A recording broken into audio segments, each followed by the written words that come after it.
దేవుని నామమునకు స్తోత్రంలో ఈనాటి ధ్యానాంశము పరిశుద్ధాత్మ ద్వారానే నిత్య జీవం లభిస్తుందండి. యోహాను సువార్త 6వ అధ్యాయం 63వ వచనం ప్రకారము దానే జీవాహారం అని యేసుక్రీస్తు ప్రభులు వారు చెప్పారండి. వారికి నిత్య జీవం ప్రసాదిస్తానని మాట ఇచ్చారు. అయితే దానిని పొందడానికి వారు తన రక్తం త్రాగాలని హెచ్చరించారు. మొదట చాలామంది ఆయన వెంబడించారు. ఇప్పుడు శిష్యులలో అనేకులు వెనక్కు వెళ్ళిపోయారు. ఇంతకు ఈ శిష్యులు ఎవరు? శిష్యుడు అంటే నేర్చుకునేవాడు, విద్యార్థి. యేసు ప్రభువుకు అనేక మంది శిష్యులు తయారయ్యారండి.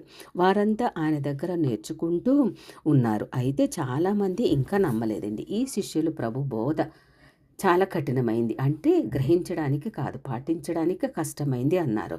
వారికి ఇది ఇష్టం లేకపోయింది. అందువలన వెనక్కి వెళ్ళిపోయారు. యోహాను సువార్త 6వ అధ్యాయము 60వ వచనము 66వ వచనము. వారు నిజమైన విశ్వాసులు కాదండి.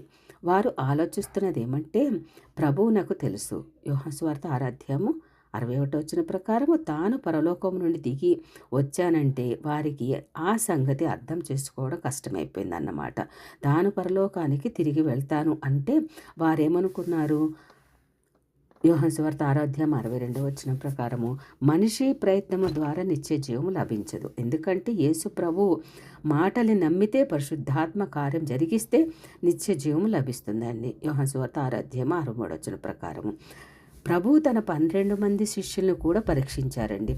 ప్రభువు స్వయంగా ఎంపిక చేసుకున్నవారు. లూకా సువార్త 6వ అధ్యాయం 13-16 వచనంలో గమనిస్తే మనకు అర్థమవుతుందండి. వారి స్నేహితులు చాలామంది ఆ గలిలయ బోధకుడని వెంబడించి ప్రయోజనం లేదని వెంబడించడం మానుకున్నారు. బహుశా 12 మంది కూడా తన దారిన తాము వెళ్ళిపోవాలనుకున్నారేమో. అందుకే ప్రభు మీరు కూడా వెళ్ళిపోవాలనుకుంటున్నారా అని ప్రశ్నించారు శిష్యులని. 6వ అధ్యాయము యోహాను సువార్త 6వ అధ్యాయం 67వ వచనం ప్రకారం పేతురు వెంటనే జవాబు చెప్పారు. నిత్యజీవం పొందేది ఎలాగో వారు మరెక్కడా వినగలరు?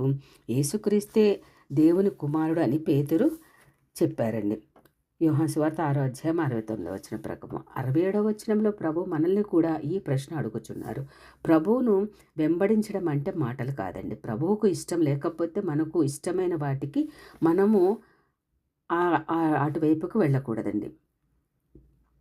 బహుశా ఇతరులు మనల్ని చూచి హేళనగా నవ్వవచ్చు, కష్టాలు కలిగించవచ్చు. వీటి మూలంగా మనము ప్రభువుకు దూరం అవుతున్నామేమో.